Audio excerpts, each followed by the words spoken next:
Disease, I think of disease as usually a problem of syntax, that bad language is the cause of ill health. And what, people's reaction to that can range from that it's a revelation to that they can't understand what you're saying, how this could even be. But all these forms of disequilibrium have to do with how you perceive yourself in the world. And this is linguistically mediated even in the privacy of your own head. And you see it very much with children. They learn diseases. They learn syndromes of disequilibrium. And they can unlearn them too if they can be deconditioned. So in that sense, then, I think you said before that having better maps will somehow decrease our anxiety and suffering for the future.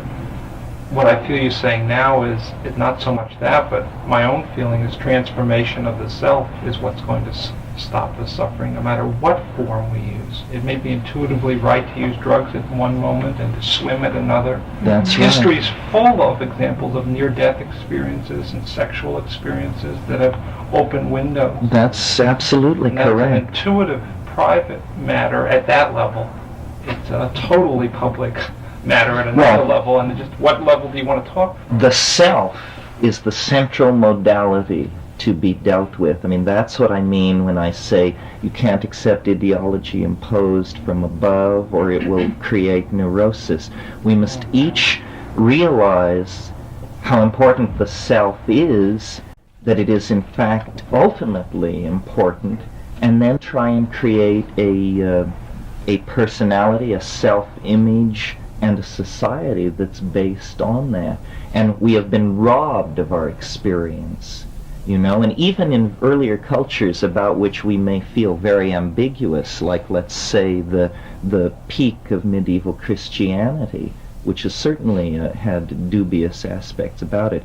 Nevertheless, the stress on self-examination, prayer, being straight with yourself about where you were vis-a-vis the commission of evil acts, these interiorized states throw you back upon the self in a way that these prepackaged ideologies do not. I often think, I was raised Catholic, and my children have nothing to do with that. I won't let it near them.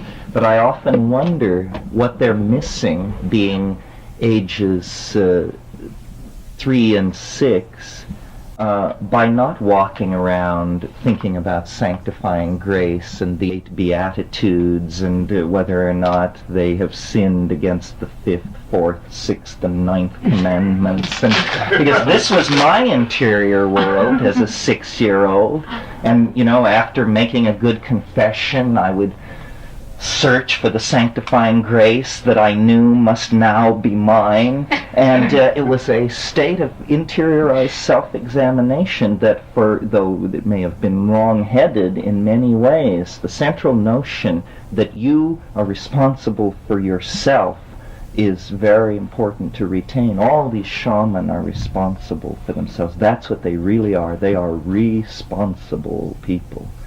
And once you have it, it's hard to lose, and once they take it away from you, it's very hard to recreate.